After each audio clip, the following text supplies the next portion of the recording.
Hello friends, आज हम पढ़ेंगे चरक संहिता का।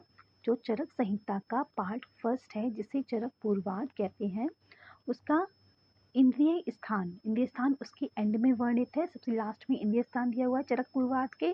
तो इंद्रिय स्थान का अध्याय नंबर 2 जिसका नाम है पुष्पितकम इंद्रिय अध्याय।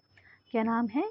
पुष्पितकम इंद्रिय अध्याय। तो उस इंद्रिय अध्याय में सेकंड अध्याय है जो इंद्रिय स्थान का, उसमें पुष्पित पुरुष और उसका अरिष्ट काल क्या है, पुष्पित पुरुष किसे कहते हैं और अरिष्ट काल क्या है उसका, कितने दिन बाद उसकी मृत्यु हो जाती है, वो हम देखेंगे। तो सबसे पहले उस श्लोक पर आते हैं। तो श्लोक है, नाना पुष्पो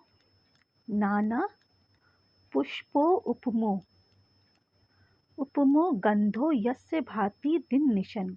नाना पुष्पो गंधो यस्य भाति दिवा निशिन। इसका मतलब क्या होता है? इसका मतलब ये है कि दिन और रात, दिवानिश का मतलब क्या हुआ? दिन और रात। दिन में देखो चाहे रात में देखो, नाना मतलब डिफरेंट डिफरेंट प्रकार के पुष्पों की गंध आती है। किस में से आती है? पुरुष में से आती है। पुष्पितस्य वनस्येव नाना द्रुम लतावत। वनस्य नाना द्रुम लतावत मतलब वन में जैसे लताएं होती हैं, जितनी लताएं होती हैं उसके समान उस पे पुष्प होते हैं, उसके समान उसमें से गंध आती है। तमाहु पुष्पम धीरा मरणम लक्षणे।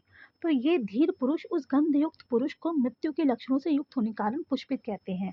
तो इसलिए उसको क्या जाता है? पुष्पित कहा जाता है, क्योंकि उसमें से पुष्प के समान गंध आती है। और इससे आगे वाले श्लोक जो यहाँ पे मेंशन नहीं है, लेकिन उन श्लोकों में ये भी दिया गया है कि दुर्गंध भी आ सकती है। एक फूल की भी आ सकती है, अनेक फूलों की भी आ सकती है, अनेक फूलों की दुर्गंध आ सकती है। उन सबको क्या कहते हैं? पुष्पित पुरुष कहते हैं। क्या कहते हैं? पुष्पित पुरुष कहते हैं। तो इसकी मृत्यु काल क्या है? इसका 1 वर्ष की अंदर मृत्यु हो जाती है।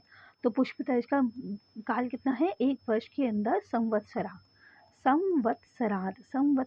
मतलब होता है 1 वर्ष के अंदर मृत्यु हो जाती है। Thank you guys. जय आयुर्वेदा एट आयुर्वेदा पाठन channel. Do subscribe, comment, share and hit the like button. Thank you guys. Jai Ayurveda.